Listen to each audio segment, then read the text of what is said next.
Hey guys, I wanted to pop in for a quick little bonus video because I'm getting so many messages about Kindle's lockout thing that they're doing. So if you've kind of missed the news, Amazon kind of recently, I don't really know if they even announced it, but I noticed when I was downloading one of the Kindle books that I bought that as of February 26th, you will no longer be able to download your Kindle books. This may not seem to affect you right off the bat if you love your Kindle and you're always going to be able to read your Kindle books on here. But for someone like me that loves my Kobo, has a whole video kind of a love note to my Kobo, this is a big deal because Amazon has more book options, but this is a more user-friendly device for me. So I thought I would quickly come on here and let you guys know how you can download your Kindle books, whether or not you already have a different device that you want to read them on, or if you just think maybe in the future you'll have a different device, either a Kobo or something else.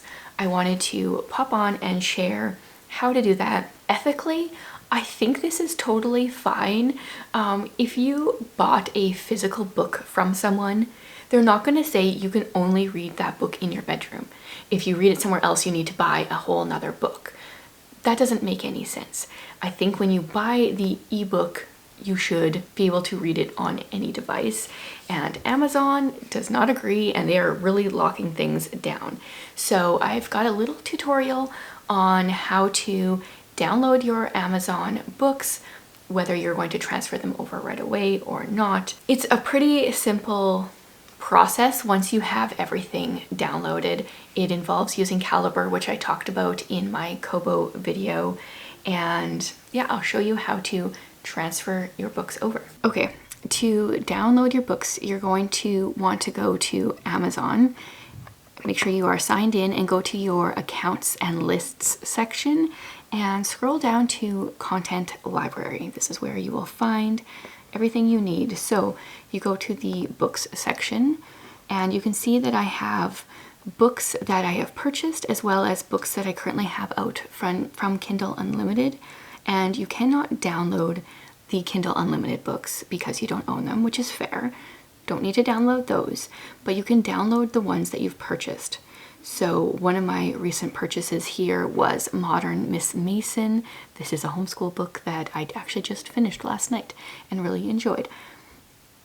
So you're going to scroll over here to where it says deliver or remove from device, delete, and you want to click more actions. And down here we're going to click download and transfer via USB because that's going to allow you to download it to your device. And if you have a Kindle device, I highly recommend selecting that option because this will have your Kindle serial number on it, and it's very important. My other two here are Amazon Fire tablets. They're not like specifically Kindle devices, so they do not have a Kindle serial number. So you'll click your Kindle and you're going to click on download and then save it to a folder. I have a books folder with the books that I own, so you can download it there and hit save. And from there, you're going to want to download Calibre if you do not already have it. This is a free piece of software that will help you organize your books. This is what I use for my covers. So you'll download it, install it. I've already done that, but I'll leave the link below. And then you're also going to want to have the deDRM plugin, which I will leave below. I'll have the steps for you below there. I already have done that, so there's no need for me to install that again. And once you have it installed, you'll pull up Calibre and it will look like mine here. This is my Calibre library.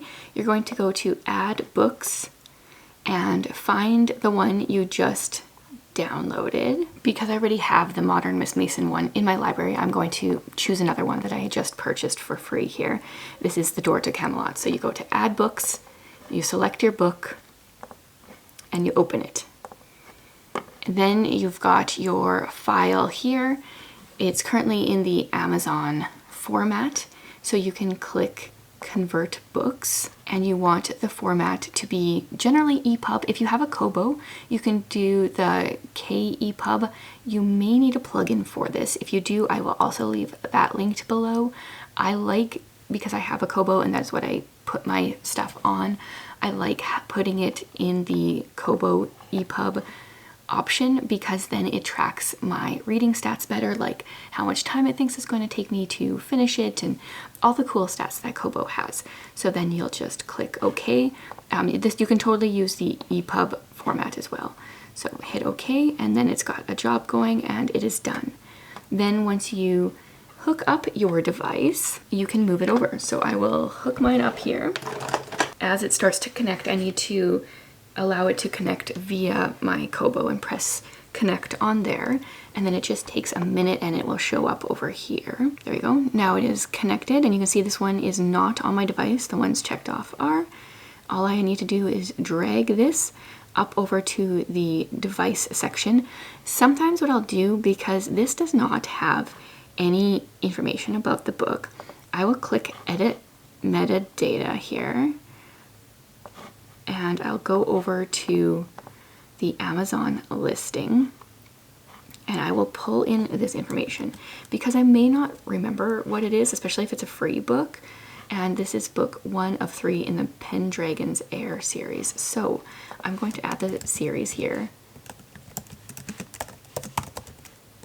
And that's book number 1. And then I'm going to copy the information in here. And if I wanted to change the cover, I could browse right here for a different cover. I have to do that often, depending what kind of books I've got, especially if I'm using something from Project Gutenberg. Click OK. Now that information is there and it will transfer to my device. So I'm going to select this, drag it over to device.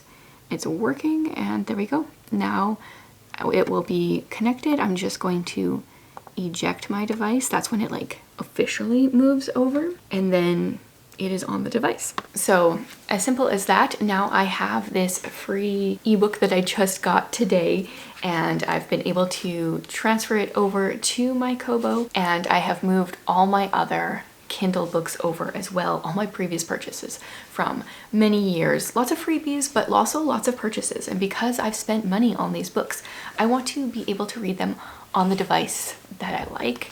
I am still using my Kindle device for Kindle Unlimited books, and now NetGalley is changing how they're doing things too, so possibly also my NetGalley books. But when possible, I love my Kobo, so this works for me. Hopefully this helps you guys if you have a different device or if you're thinking of getting a different one in the future. Any of the technical details I will have linked in the description, different things you need to download and plugins and stuff. But I hope that helps you guys and I hope you don't have to freak out too much.